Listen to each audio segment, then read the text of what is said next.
All right, Hollywood Steve. In his recent interview with the Wall Street Journal, Anthony Edwards was asked how his generation compares to the ones before him and said, quote, "I didn't watch it back in the day, so I can't speak on it.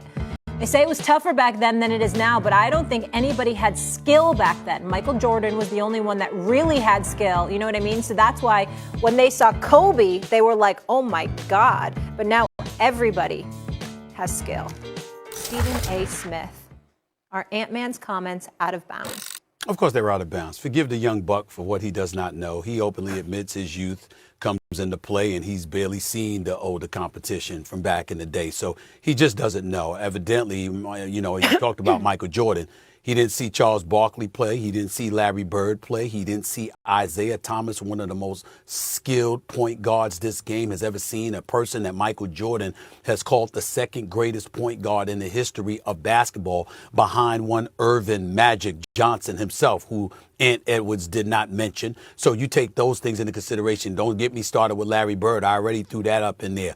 I can go back, and when you look at shooters, for example, as great as Steph Curry is, because he's the greatest of all time, wipe Steph Curry out of the mix. Then bring in some of the great shooters in NBA history, the Ray Allens of the world, the Reggie Millers of the world, the Allen Houstons of the world. I can go back to the days of Dale Ellis, Ricky Pierce, and guys like that. I remember downtown Freddie Brown, for crying out loud. There's some people to point to. I remember Andrew Toney at the off-guard spot, Mr. Mid-Range. We think about DeMar DeRozan. Go back and watch some highlights of Andrew Toney as a Philadelphia 76er. Why'd you look up Mark Aguirre and what he used to do on the basketball court, and Adrian Dantley and others? There's so many names that you can point to. Certainly the game has evolved, and in terms of parity, there's more talent in the NBA today that once existed, but that's entirely different than saying, well, Michael Jordan was the only skilled players. Let's go to the center position. Nikola Jokic is sensational. He is something special. Make no mistake about it. Joel Embiid cannot be ignored. I get all of that. You ever heard of Kareem Abdul-Jabbar?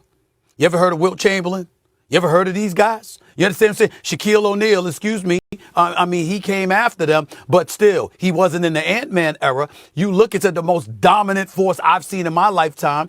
I mean, there's so many things to think about and look at. And so you can look and appreciate today's players, understand that there's an elevated level of talent because they piggyback off the talent that preceded them, the pioneers that came before them. But that's not to sit up there and summarily dismiss the older generation and what they brought to the table and how innovative and tremendously talented as they were. And oh, by the way, let me not forget, even before Kobe Bryant, there was a guy by the name of Vince Carter, the best in-game dunker in the history of basketball. And you know that Ant Edwards is one of my top two favorite players in the NBA, him and Steph Curry. Let me tell you something right now. It's phenomenal as Ant Edwards is and is going to be, even with his best dunks. I would ask Anthony Edwards to go back and watch Vince Carter dunk during a game. Watch the show this brother put on. Go back and watch Tracy McGrady and what Tracy McGrady did on the basketball court. I'm just saying.